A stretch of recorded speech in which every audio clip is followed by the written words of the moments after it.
श्री कृष्ण गोविंद हरे मुरारे, हे नाथ नारायण वासुदेव।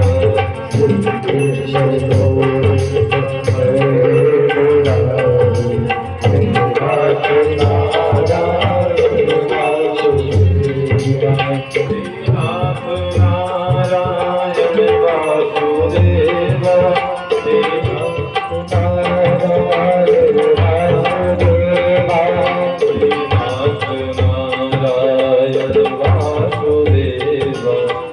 नाथ नारायण वासुदेव,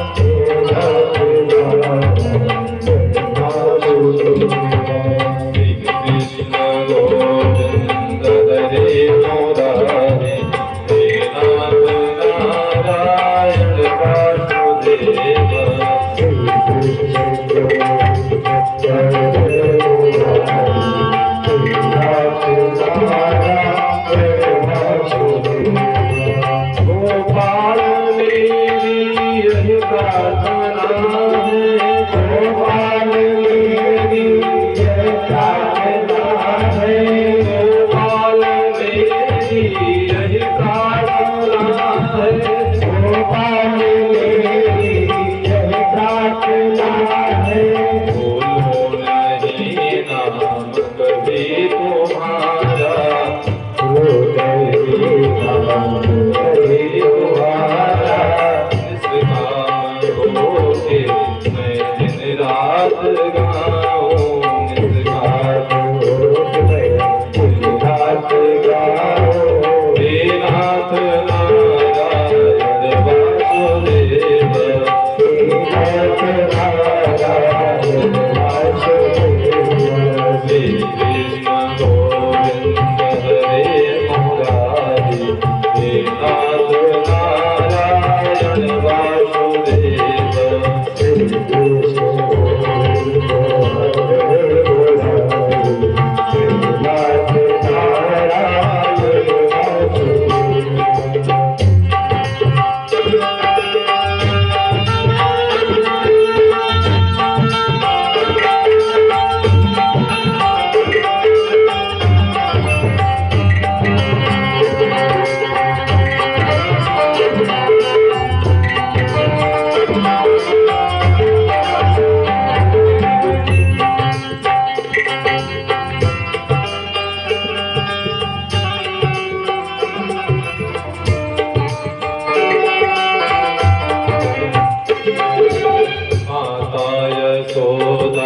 हरि को बुलावे, जागो उठो मोहन नींद खोलो।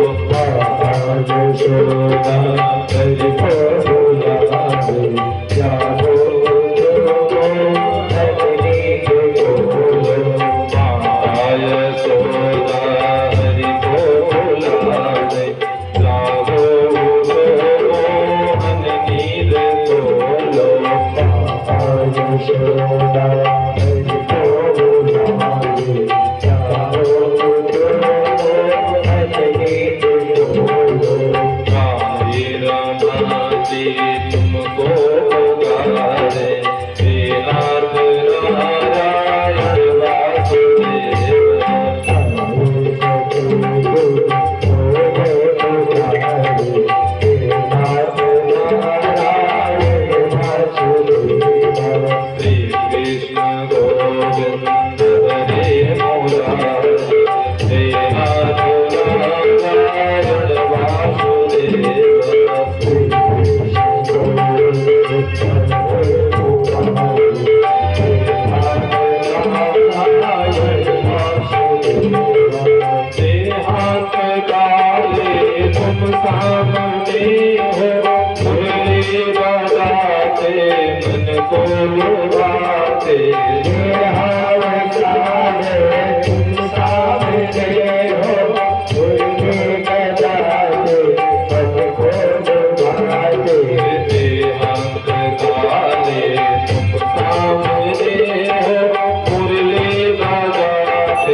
मन को लुभाते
हनुमान जी महाराज की, गुरुदेव भगवान की, श्रीमद् भागवत महापुराण की, गौरी शंकर भगवान की, बाल कृष्ण भगवान की, संत समाज की, जय जय श्री राधे, जय जय श्री राधे।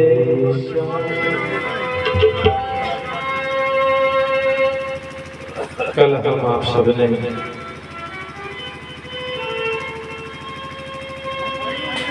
भक्ति सनत कुमार के द्वारा गंगा तट पर भागवत कथा की महिमा बताई गई है।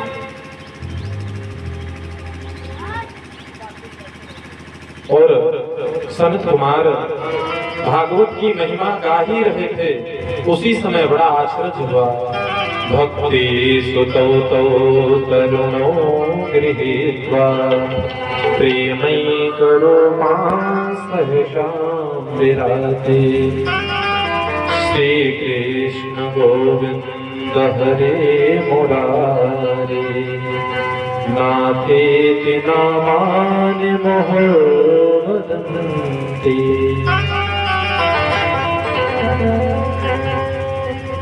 जैसे ही सनत कुमार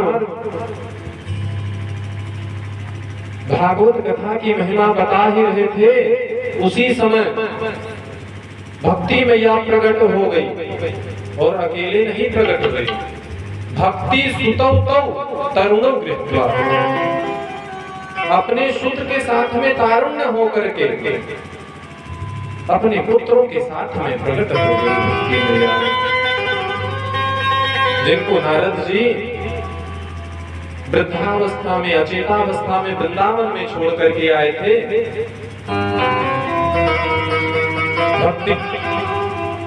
भक्ति मैया अपने दोनों पुत्रों के साथ में ज्ञान और वैराग्य के साथ में हरिद्वार गंगा के तट पर प्रकट हो गई।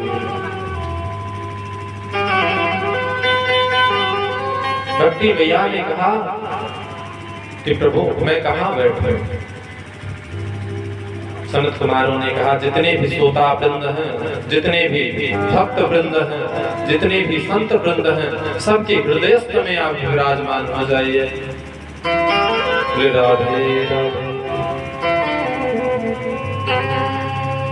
तब नारद जी प्रसन्न हो गए, गदगद हो गए।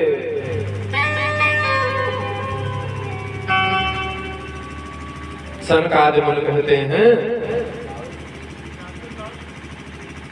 नारद जी भागवत की महिमा को सुनने से ज्ञान वैराग्य जर्जर अवस्था यौवन अवस्था में आ गई। नारद जी ने पूछा कि महाराज इस भागवत की को सुन करके कैसे कैसे पापी तर सकते हैं? सनकादि मुनि कहते हैं कैसे कैसे की क्या बात करते हैं? जो सबसे बड़ा पापी हो उसको लेकर के आओ और इस भगवती गंगा में गोता लगवा दो, वह मनुष्य भी तर जाएगा। ये मानव पाप कृतस्तु सर्वदा सदा दुराचार क्रोधाग्निदग्धा कुटिलस्य कामिनः सत्याभयज्ञेन कलो पुनन्ति। ये मानवः पाप कृतस्य सर्वदा, ऐसा मानव जो सर्वदा पाप करता हो, सदा दुराचार्य, सदैव दुराचार्य में लिप्त रहता हो, कामी हो, कुटिल हो, सप्ताह यज्ञेन कलो पुनन्तनः, सप्ताह यज्ञ के श्रवण से वह मुक्त हो जाएगा। नारद जी कहे महाराज बस बड़ी बड़ी बातें ही हो रही है कि इसमें कुछ उदाहरण कोई तरा भी है? जैसे कोई ऋषि रिसर्च हो, कोई वैज्ञानिक हो, किसी चीज की निर्माण करे तो लोगों से ले आकर के कहे भैया मैंने इसका निर्माण किया है, आप इसको उपयोग कर लीजिए। लोग कहेंगे पता नहीं भी मैं इसको उपयोग करें, मेरे ऊपर साइड इफेक्ट ना कर जाए, ऐसे किसी सामग्री को। लेकिन वही जब किसी के ऊपर प्रशिक्षण कर लिया जाता है तो लोग बड़े शौक से, चाहे वह जहर ही क्यों ना हो, बड़े शौक से उसे लगाएंगे, उसका उपयोग बहुत शौक से करेंगे। नारद जी ने सनकादि मुनियों से कहा प्रभु आप बड़ी बड़ी बातें ही कर रहे हैं, सब तर जाएंगे, कभी कोई तरा भी है? सनकादि मुनि कहते हैं मैं आपको एक इतिहास बताता हूं। इतिहास का मतलब क्या होता है? इति का मतलब होता है इस प्रकार, और हा का मतलब होता है निश्चित रूप से, और आस का मतलब हुआ, जो निश्चित रूप से हुआ है वही इतिहास है। यत्रंते कीर्तिष्यामः इतिहासं पुरातनम्। मैं आपको एक इतिहास सुनाता हूँ।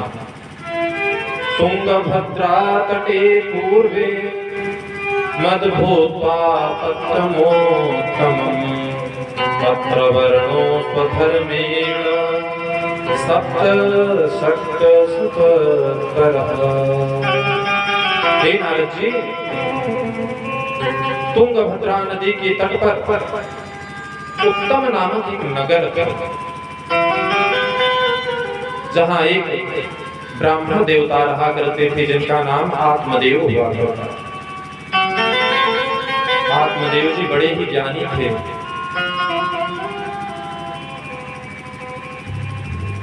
उन्हें विद्या भास्कर की उपाधि मिली थी, इतने ज्ञानी थे।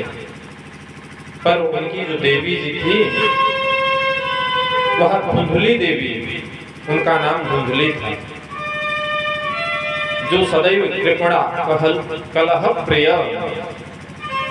सदैव कलह करती रहती।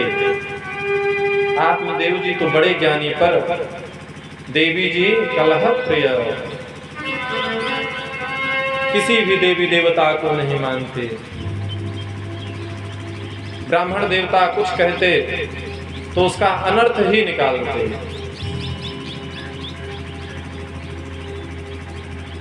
भगवान की कृपा से आत्मदेव के घर में सब कुछ था, सब संपन्न थे, पर कोई संतति नहीं थी। गाय को रखा, गाय के भी कोई संतति नहीं हुई। वृक्ष लगाते, वृक्ष सूख जाते। बहुत ही चिंता हुई, और चिंता में हो करके घर को छोड़ करके जंगल में जाकर के एक सरोवर के पास में जाकर के चिंता मग्न होकर के बैठ करके रुदन कर रहे हैं। कथं रोदसी विप्रत्वं कथान्ते चित्तबलीयसी वदत्वं तत्त्व सर्वज्ञ स्वरूपस्य दुःखस्य कारणम्।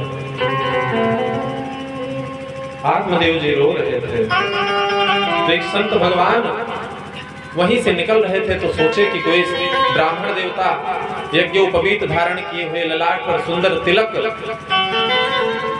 तो सोचे कि हो सकता है कोई ब्राह्मण देवता भगवान के चिंतन में, भगवान की खोज में रो रहा है, चले थोड़ा सा मार्गदर्शन कर देंगे। पर जब ब्राह्मण देवता के पास आकर के पूछने लगे कस्य दुःखस्य कारणम, हे ब्राह्मण देवता आपके दुख का कारण क्या है, आप क्यों रो रहे हो? ब्राह्मण देवता ने कहा महाराज, भगवत कृपा से हमारे पास सब कुछ है, पर कोई संतान नहीं है। मैं संतान की कामना से दुखित होकर के इस जंगल में आ गया।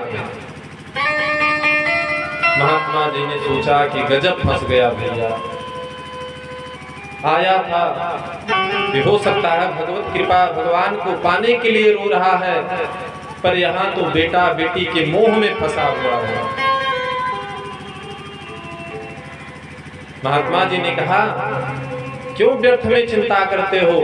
पुत्र पुत्री किसी के काम नहीं आते हैं, भगवान को ही अपना पुत्र मान लो, आपका कल्याण हो जाएगा। पर ब्राह्मण देवता एक भी बात ना सुनी।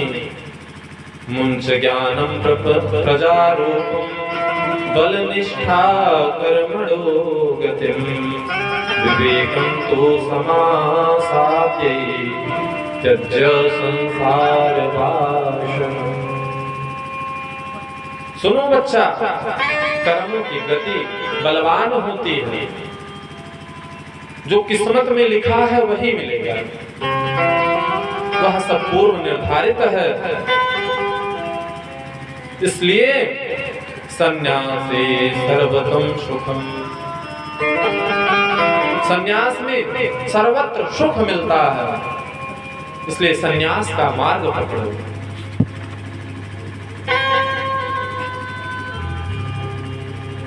संत भगवान बारंबार समझा रहे हैं, पर पुत्रादि सुखिनान्योहम संन्यासम सुख एव हि। आत्मदेव जी कह रहे हैं, आपका जीवन तो सन्यासी का है, आप पुत्र मोह क्या समझो। जब छोटे छोटे बच्चे पास में आकर के पिताजी पिताजी कह करके बुलाते हैं तो कितना आनंद गदगद होता है। ऐसा सुख आप क्या समझ सकते हो, तुम तो सन्यासी हो। महात्मा जी को पता चल गया, इसको संतान का भूत लग गया है, ये मानेगा नहीं। महात्मा जी कहे, सप्त जन्मा विधत्तेव पुत्रं नैव नैव च। ब्राह्मण देवता, मैं आपके ललाट के लकीर को देख करके कह रहा हूं, सप्त जन्म विधत्तेव पुत्रं नैव नैव च। एक जन्म नहीं, तुम्हारे 7 जन्मों तक कोई संतान नहीं। ऐसे वचन को सुन करके अब तो आत्मदेव जी एक पत्थर पर सर पटक पटक कर रोने लगे। बोले, मुझे कुछ नहीं चाहिए, मुझे संतान चाहिए, और नहीं तो मैं सर पटक पटक कर मर जाऊंगा और आपको ब्रह्म हत्या का पाप लगेगा। महात्मा जी सोचे, गजब फंस गया भैया, ना कुछ लिया ना कुछ दिया, ब्रह्म हत्या का पाप अलग से मिल रहा है।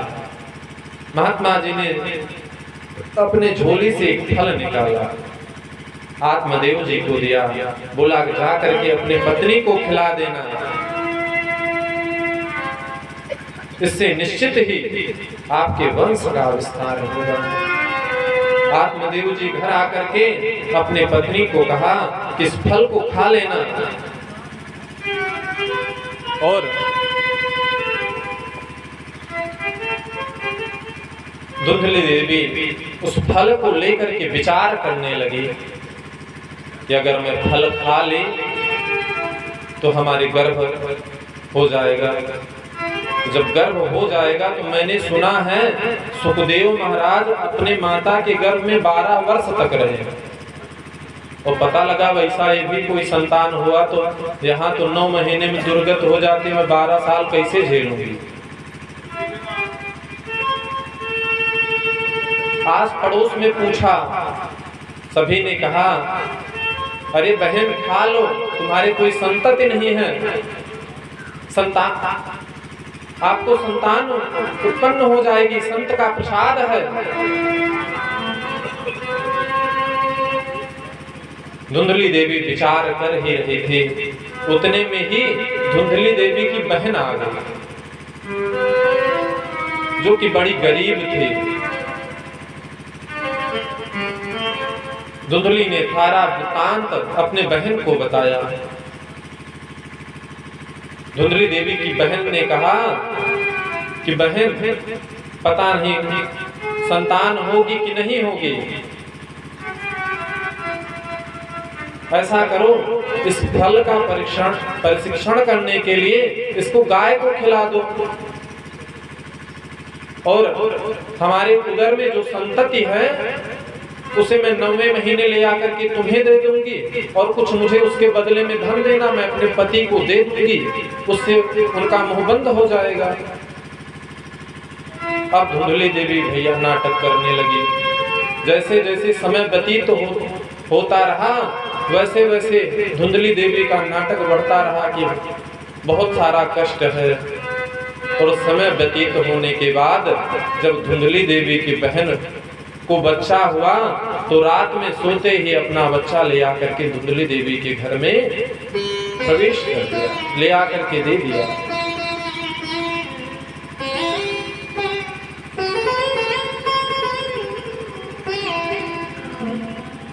सभी लोग आत्मदेव जी को बहुत सारी बधाई दी। बड़े भाग्य से आपके यहाँ संतान की उत्पत्ति हुई है। आत्मदेव जी बड़े प्रसन्न हुए और अब आत्मदेव जी सारे कर्मों को जात कर्म इत्यादि करने के बाद नामाकरण करने के लिए जब आगे बढ़े, तो धुंधली देवी ने कहा कि देखिए 9 महीने मैं कष्ट सही हूँ, जब मैं 9 महीने कष्ट सही हूँ तो मैं ही नाम रखूंगी, मेरा नाम धुंधली और मेरे पुत्र का नाम धुंधकारी।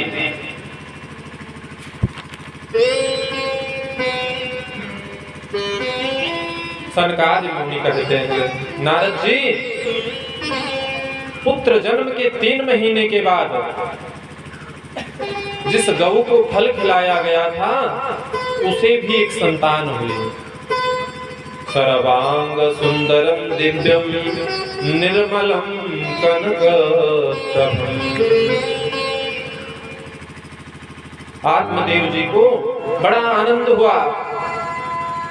ब्राह्मण देवता स्वयं ही सभी संस्कार किए और बड़ा ही सुंदर सारा शरीर मानव का, और जो कान था वह गऊ के हुए।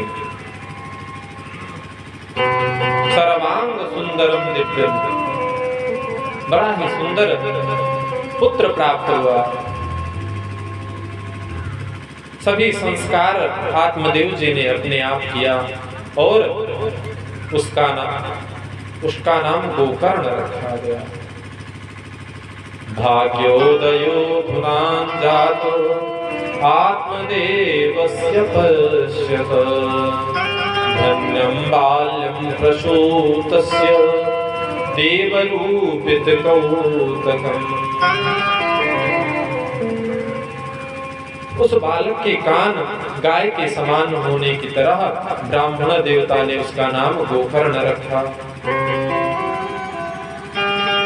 आगे चलकर गोकर्ण जी महान ज्ञानी बने, किंतु धुंधकारी गलत संगत में आकर के गोकर्णः पंडितो ज्ञानी धुंधकारी महाखलः।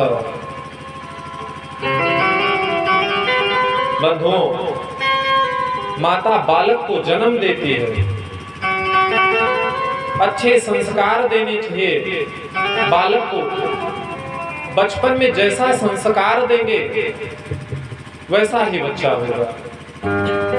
छोटे बच्चे को जब हम स्वतः नमस्कार किसी से करेंगे, अपने बड़ों से करेंगे, अपने बड़ों का आदर करेंगे, तो बच्चा देख करके स्वतः कहना नहीं पड़ेगा, वह आदर करेगा ही करेगा। तो जैसा संस्कार देंगे वैसे ही बच्चे होंगे, बच्चों के अंदर वैसा ही संस्कार होगा।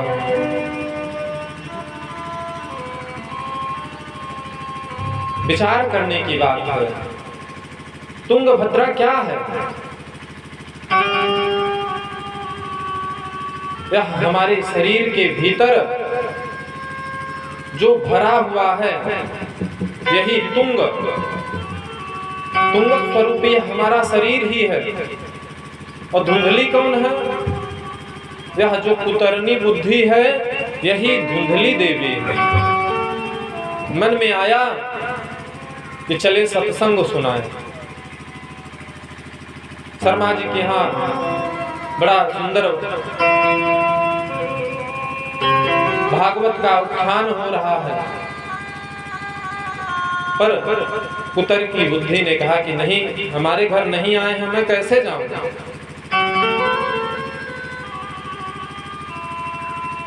तो यही धुंधली देवी है। और अज्ञान रूपी धुंधकारी आपका कल्याण नहीं करने देता। धुंधकारी वैश्यागमन करने लगा, पिता की जो भी संपत्ति थी सबको नष्ट कर दिया। अब पुनः आत्मदेव जी को ग्लान हुआ।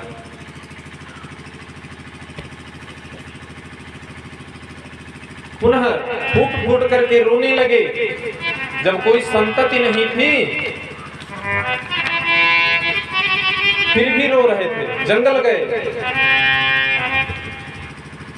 और जंगल में जाकर के रोने लगे कि हमारे कोई संतान नहीं है।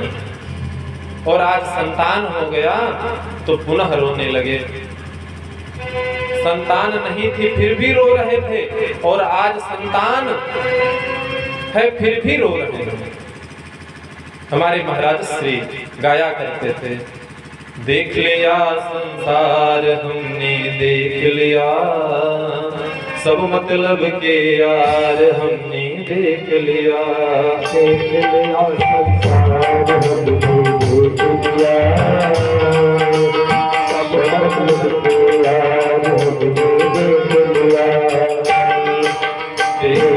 संसार हमने देख लिया, सब मतलब के यार हमने देख लिया।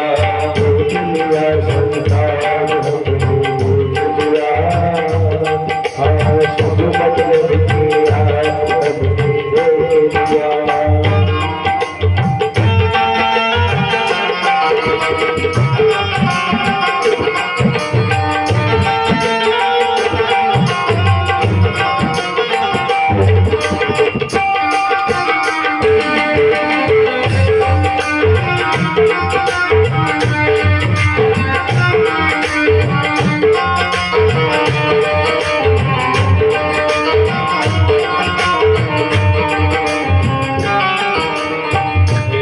देख लिया संसार हमने देख लिया,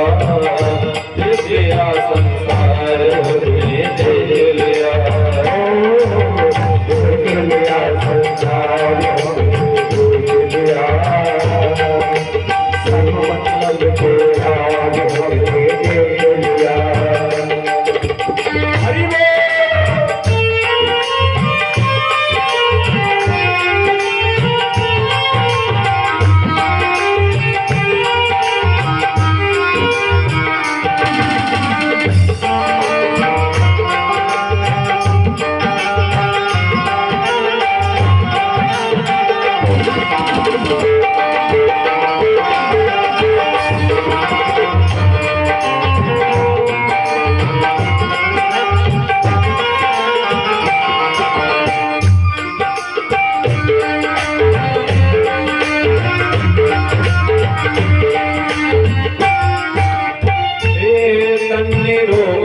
जीव में जब तक अन्य रोग धन जीव में जब तक अन्य रोग धन जीव में जब तक मन से सेवा करेंगे तब तक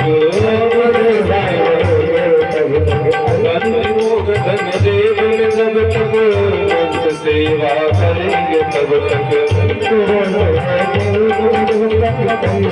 सेवा करेंगे तब तक।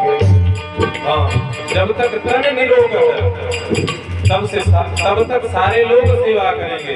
जब तक तन निरोग है और जेब में धन है तब तक सारे लोग बड़े पूछ करते हैं। नहीं तो मानेगा परिवार हमने देख लिया, सब मतलब के यार हमने देख लिया। देख लिया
जिसका विश्वास किया है उसने हमें निराश किया है।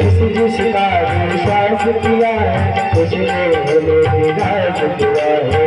जिसका विश्वास किया है उसने हमें निराश किया है। जिसका विश्वास किया है उसने हमें निराश किया है। जिस पर सबसे ज्यादा विश्वास होता है वही लास्ट में निराशा पहुंचाता है, वही धोखा देता है।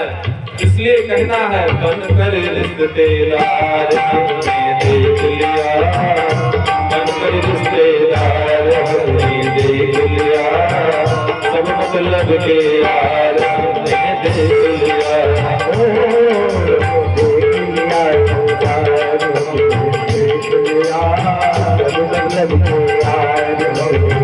देख लिया।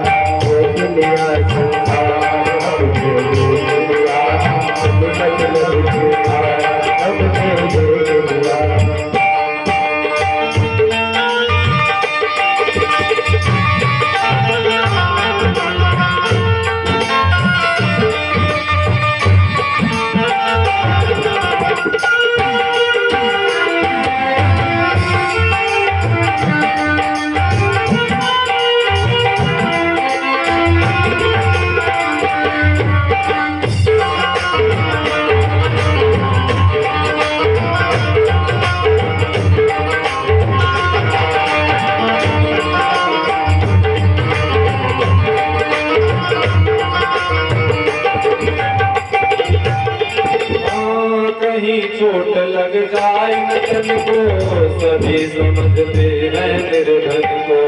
चोट लग जाए नचन को सभी समझते हैं निर्धन को। कहीं चोट लग जाए नचन को सभी समझते हैं निर्धन को। कहीं चोट लग जाए नचन को सभी समझते हैं निर्धन को। गिरती हुई दीवार हमने देख लिया, गिरती हुई दीवार हमने देख लिया, सब मतलब के यार हमने देख लिया।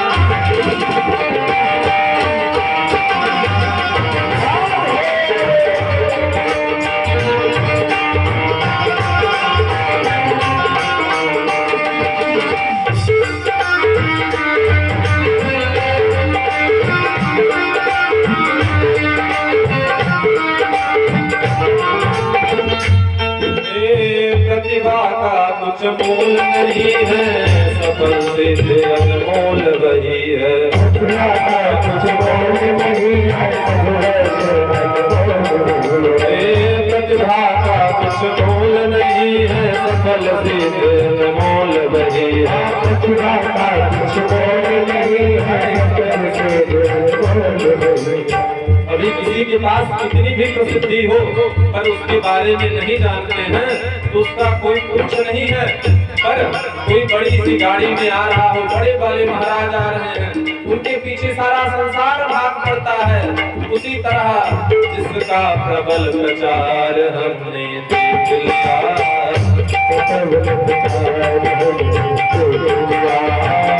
मतलब के यार हमने देख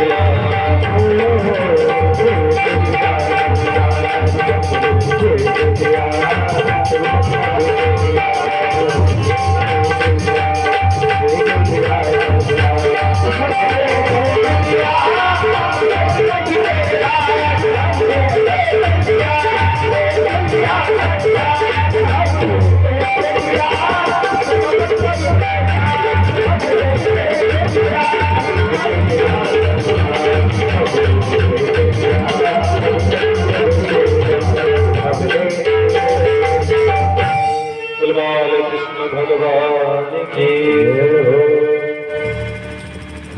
आज आत्मदेव संसार को देखने के बाद रुदन कर रहे हैं। तभी गोकर्ण महाराज आते हैं और आत्मदेव जी को ज्ञान दिया।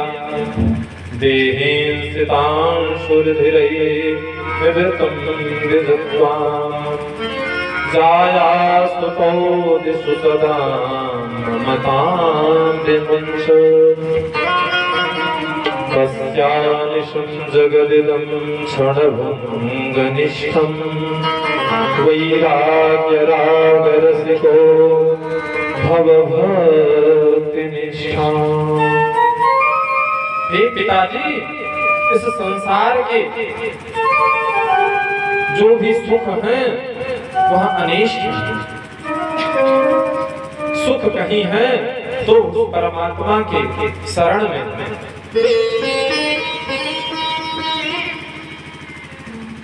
इसलिए भजन करो। यह शरीर रूपी मकान ब्रह्मा जी ने हमें सत्कर्म करने के लिए दिया है, भजन करने के लिए दिया है, ना कि यह मेरा घर है, यह मेरा मकान है। ऐसे एक बार एक सेठ जी ट्रेन में यात्रा कर रहे थे। पहले से ही एक संत भगवान उस बर्थ पर बैठे थे। संत महाराज के पास थोड़ा सा सामान ज्यादा था।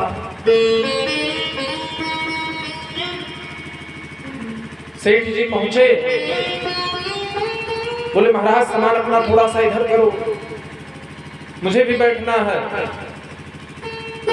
महात्मा जी ने कहा बच्चा थोड़ा सा देख करके रख करके आप भी बैठ जाओ।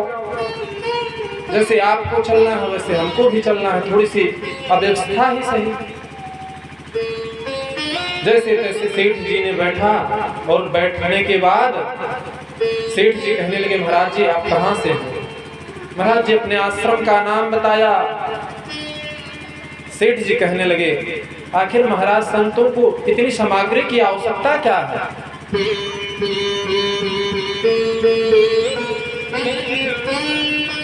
ट्रेन चल पड़ी, कुछ समय व्यतीत हुआ तो इंजन चेंज होने के लिए 20 मिनट के लिए कहीं स्टेशन पर गाड़ी रुक गई।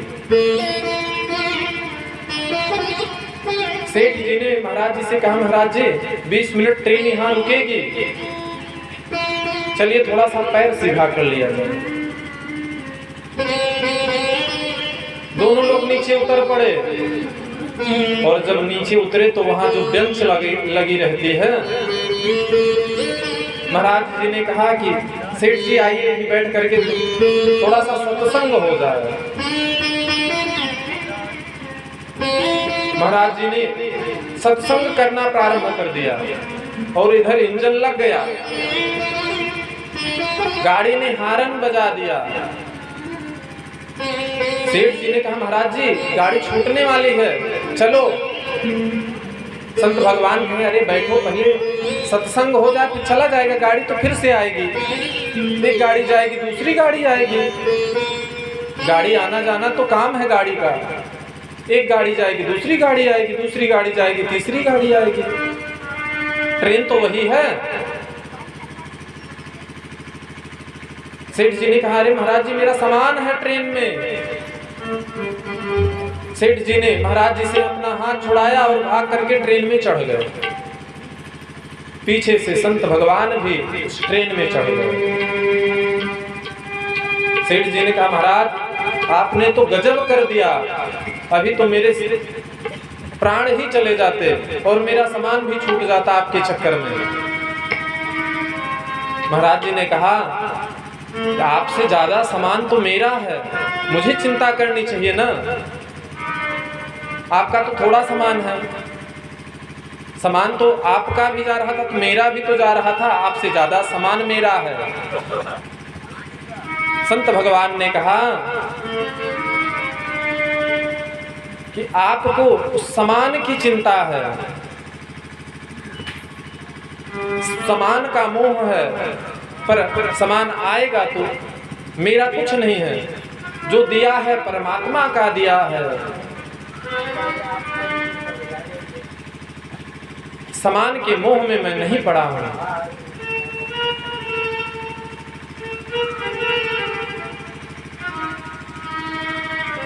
गोकर्ण जी कहते हैं, हे पिताजी,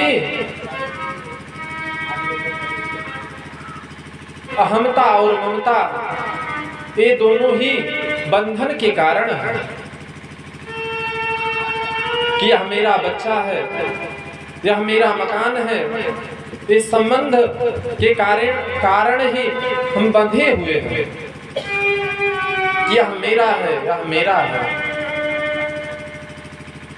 भगवान का चिंतन करिए और संतों की सेवा करिए।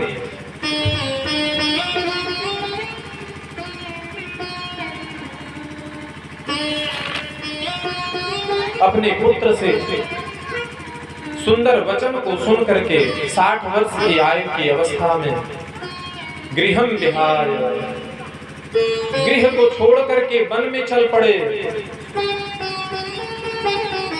संतों की संगत की, संतों की सेवा की और दशम स्कंध का पाठ करके गोविंद के चरणों की प्रीति प्राप्ति हो गई। बाल कृष्ण भगवान की जय। पिताजी के बन के जाते ही धुंधकारी ने माताजी को पकड़ा। माताजी, पिताजी सारा धन तुम्हें ही दे करके बैठे हैं, अब धन निकालो।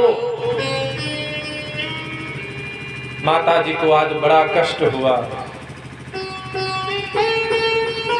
आज सुपुत्र होता तो ऐसा कष्ट ना प्राप्त होता। और रात्रि में कूपे पातः कृतं रात्रौ तेन सा निधनं गता, कि मेरा पुत्र मुझे मारेगा, इस डर से रात्रि में घर से निकल पड़े और एक अंधकूप में गिर करके प्राणांत हो गया। गोविंदाय नमो नमः। राधे राधे। पिताजी भी गए, माताजी भी चल पड़ी। अब गोकर्ण जी को लगा कि मेरा ही नंबर है। गोकर्ण जी ने धुंधकारी को बुलाया, बोला भैया मैं भी सोच रहा हूं कि तीर्थाटन कराऊं। धुंधकारी को समझा बुझा करके गोकर्ण जी भी तीर्थ यात्रा के लिए निकल पड़े। अब धुंधकारी अकेला पड़ गया घर में। बाजार से जाकर के कुछ गणिकाओं को लेकर के आया, घर पर रख दिया। अब सारे कुकर्म करने लगा, चोरी करने लगा, नित्य प्रतिदिन चोरी करता और सारा ले आकर के उन 5 गणिकाओं को दे देता। एक दिन किसी राज्य में अच्छी खासी चोरी की, और सारा धन ले आकर के गणिकाओं को दिया।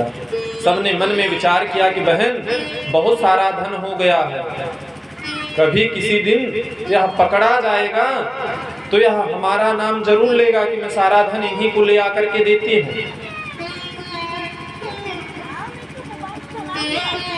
सभी ने आपस में विचार किया और धुंधकारी आया और धुंधकारी को मदिरा पिला करके उसे सुला दिया, हाथ पैर बांध करके।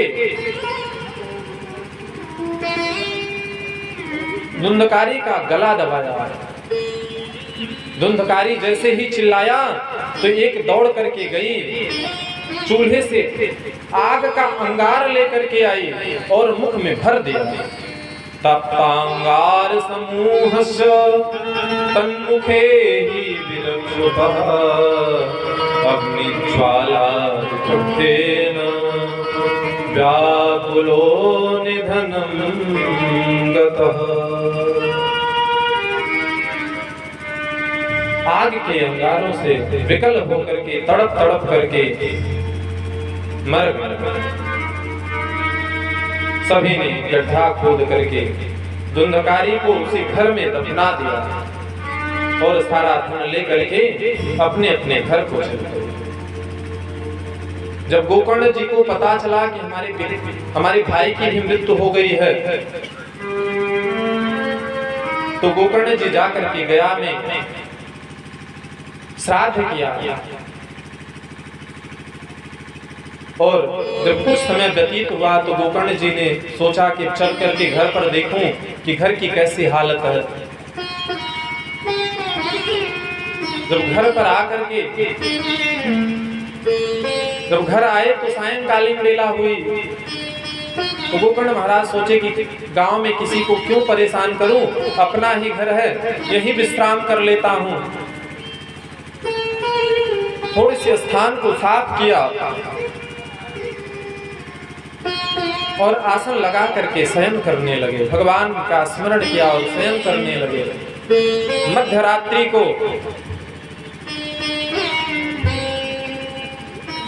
एक भेड़ का बच्चा दिखाई पड़ा।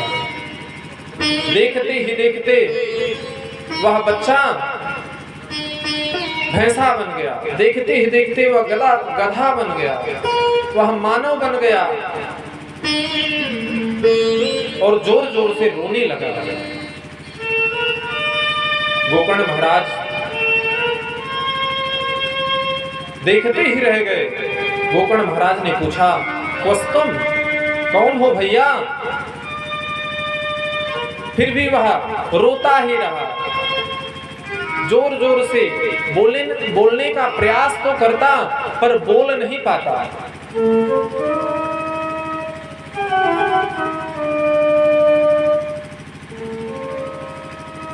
संज्ञा मात्रेण कारयन्,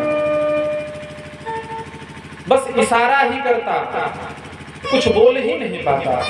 गोकर्ण जी महाराज हाथ में जल लेकर के अभिमंत्रित करके उस प्रेतात्मा पर जल का छींटा मारा, वह बोल पड़ा, अहम भ्राता युक्स्यास्मिन् धुंधकारेति नामतः स्वकीयेन विशेषेण ब्रह्मत्वं नासितं मया।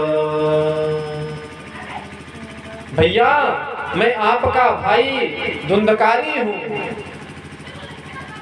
अपने ही बुरे कर्मों को भोग रहा हूँ, जो मैं ब्राह्मणत्व को नष्ट कर दिया।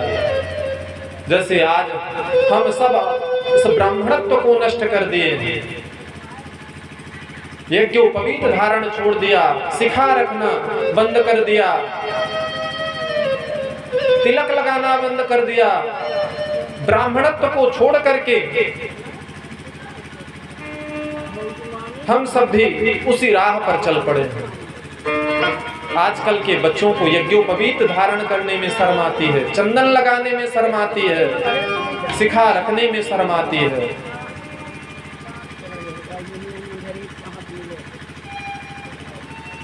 धुंधकारी कहता है, भैया मैं अपने ब्राह्मणत्व को नष्ट कर दिया, उसी का पाप भोग रहा हूं। अहो बंधो कृपा सिंधो भ्रातृशोचनम्। हे भैया, आप तो साक्षात कृपामय हैं, आप मुझ पर अनुग्रह करिए और इस प्रेत पीड़ा से मैं बहुत दुखित हूं, इसका निवारण करिए भैया।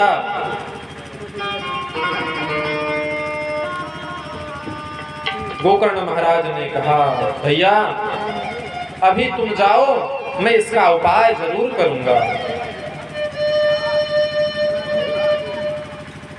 प्रातः काल हुई,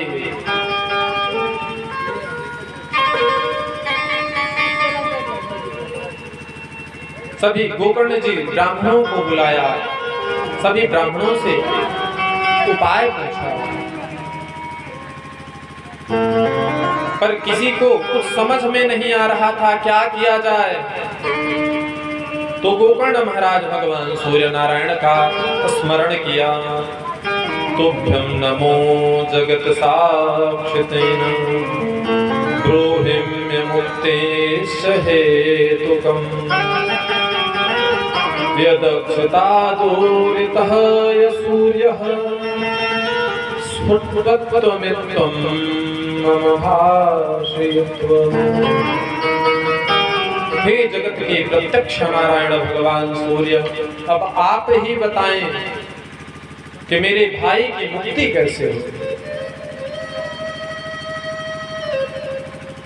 भगवान सूर्य की गति अवरुद्ध हो गई। भगवान सूर्य नारायण प्रकट होकर के कहने लगे, श्रीमद्भागवतम मुक्ति सप्ताहं वचनं कुरु।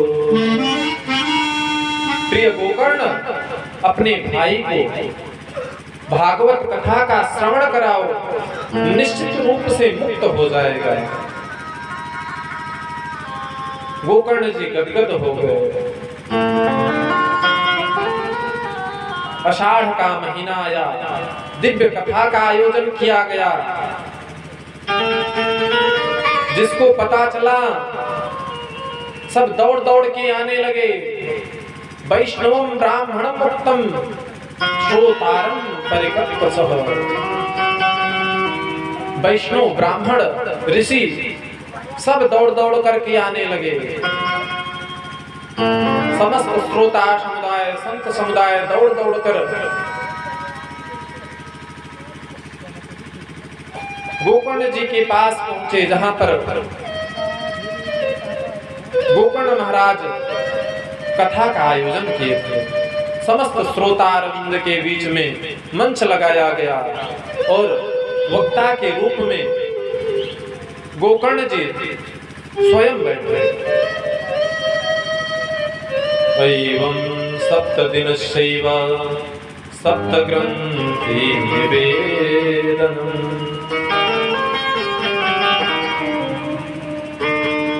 धुंधकारी भी कोई स्थान नहीं दिखा, तो वहीं पर 7 ग्रंथ का एक बांस पड़ा था, उसमें जाकर के बैठ गया। और जैसे जैसे एक एक दिन व्यतीत होता रहा, वैसे वैसे एक एक ग्रंथि फटती रही।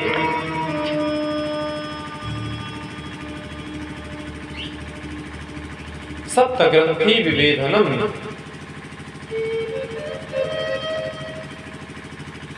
मानिए कि धुंधकारी बांस में ही क्यों बैठा? भाई बहुत सारी जगह होती है, कथा का आयोजन किया गया है, बहुत सारा उसका भी स्थान दिया गया होगा। विचार करने की बात है। बांस का अर्थात होता है वासना। धुंधकारी वासना में फंसा हुआ था और वास में जो 7 ग्रंथियां हैं, वही हमारे जीवन में भी 7 प्रकार की आसक्तियां हैं। वही 7 प्रकार की ग्रंथि है। जैसे नारी में आसक्ति, पति पत्नी में आसक्ति, पुत्र पिता में आसक्ति, व्यवसाय में आसक्ति, द्रव्य में आसक्ति कि मेरा पैसा है, कुटुंब में आसक्ति कि मेरा परिवार है, घर बार में आसक्ति कि मेरा घर है, मेरा परिवार है, गांव वालों से आसक्ति कि मेरा गांव है। इन सब आसक्तियों को त्याग करो। शास्त्र में काम, क्रोध, लोभ, मोह, मद, मत्सर और समाधि, अविद्या,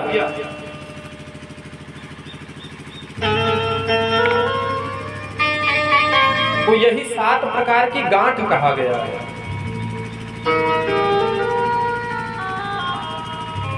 जिसमें जीव बंधा हुआ है। हम आप भी उसी 7 ग्रंथि में बैठे हुए हैं, उसी 7 ग्रंथि में फंसे हुए हैं। वासना स्वरूप इस बांस को तोड़ना पड़ेगा। यह ग्रंथियां कब टूटेंगी? जब श्रीमद् भागवत कथा का श्रवण पान करेंगे, गुरु का आश्रय लेंगे, गुरु के शरण में जब जाएंगे, तब हमारा ज्ञान प्रज्वल होगा, भगवान से प्रेम होगा, संसार से आसक्ति से दूरी होगी, तो हमारी सारी ग्रंथियां टूटने लगेंगी। और जब 7 ग्रंथियां टूट जाएंगी, तो यह पक्का विश्वास है कि गोविंद के चरण जरूर प्राप्त होगा, चरणों में आश्रय जरूर प्राप्त होगा। 7वें दिन 7 गांठ फट गई और उसमें से एक दिव्य पुरुष प्रकट हो गया। गोकर्ण महाराज ने पूछा, भैया कौन हो? तो मुस्कुराते हुए बोला, भैया मैं आपका भाई धुंधकारी हूँ। धुंधकारी बहुत सुंदर भागवत की महिमा गाई। धन्यं भागवती वार्ता प्रेत पीड़ा विनाशिनी सप्ताह पुष्मिन् तथा धाम्ने कृष्ण लोक फल प्रदम्। धन्य है श्रीमद् भागवत की कथा, जो मेरे जैसे प्रेत को भी परम पुनीत बना दिया।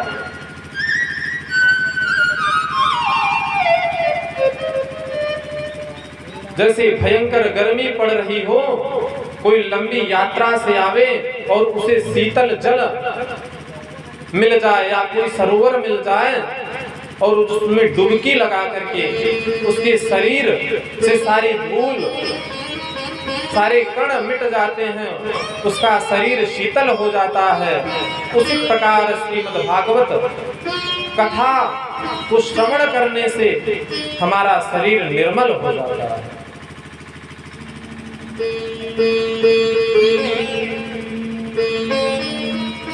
भागवत की महिमा धुंधकारी गा ही रहे थे, उसी समय भगवान के पार्षद प्रकट हो गए सुंदर विमान लेकर।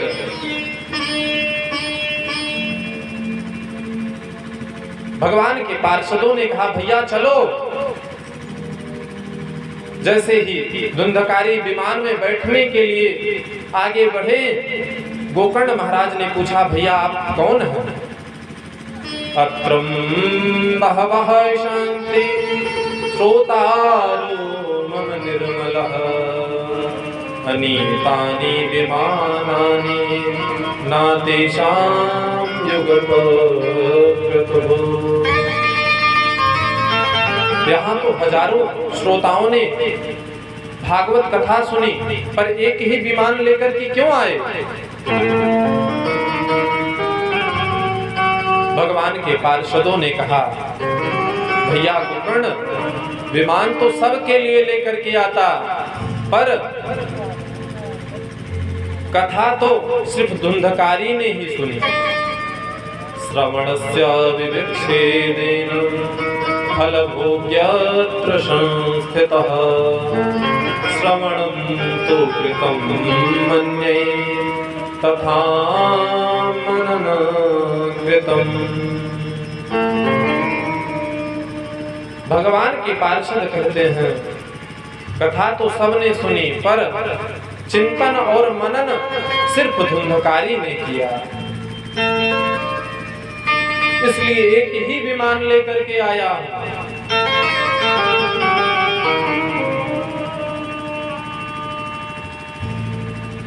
भगवान के पार्षदों ने धुंधकारी को लेकर के अंतर्ध्यान हुए। सभी श्रोता अरविंद दुखित हो गए।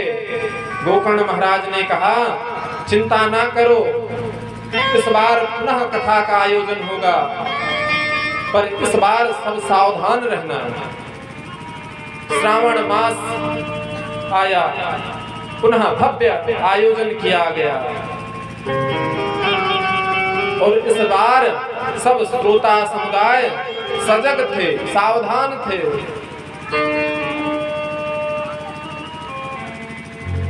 और दोबारा सप्ताह संपन्न होते ही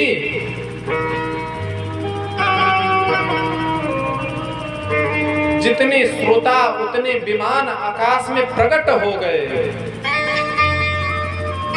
भगवान नारायण महाप्रभु प्रकट होकर के गोकर्ण जी को अपने हृदय से लगा लिया।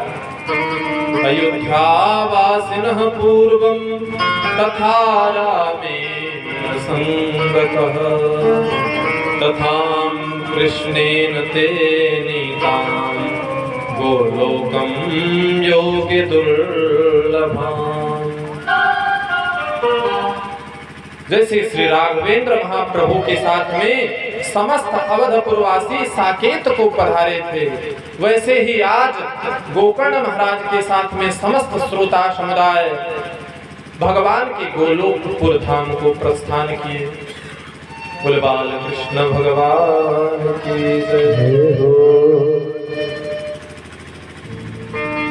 सनत कुमारों ने कहा, अब बताइए नारद जी, आप कह रहे थे कि कैसे कैसे पापी तर जाएंगे। प्रथम श्रेणी का पापी धुंधकारी इस कथामृत को पान करने से पावन पुनीत हो गया, तो छोटे मोटे पापी तर जाएं, इसमें क्या आश्चर्य की बात है।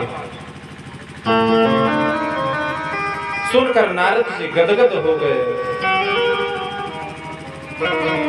नारद जी बोले, प्रभु अंतिम प्रश्न और कर रहा हूं। भागवत कथा अमृत पान करने का नियम क्या है, विधि क्या है, विस्तार पूर्वक बताएं। तब सनकादि मुनि कहते हैं,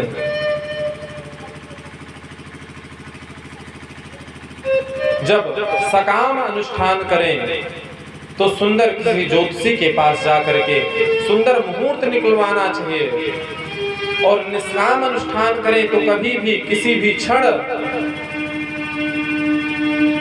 जब भी श्रद्धा भक्ति उत्पन्न हो भगवान की कथा श्रवण करें, कथा का आयोजन करें। जब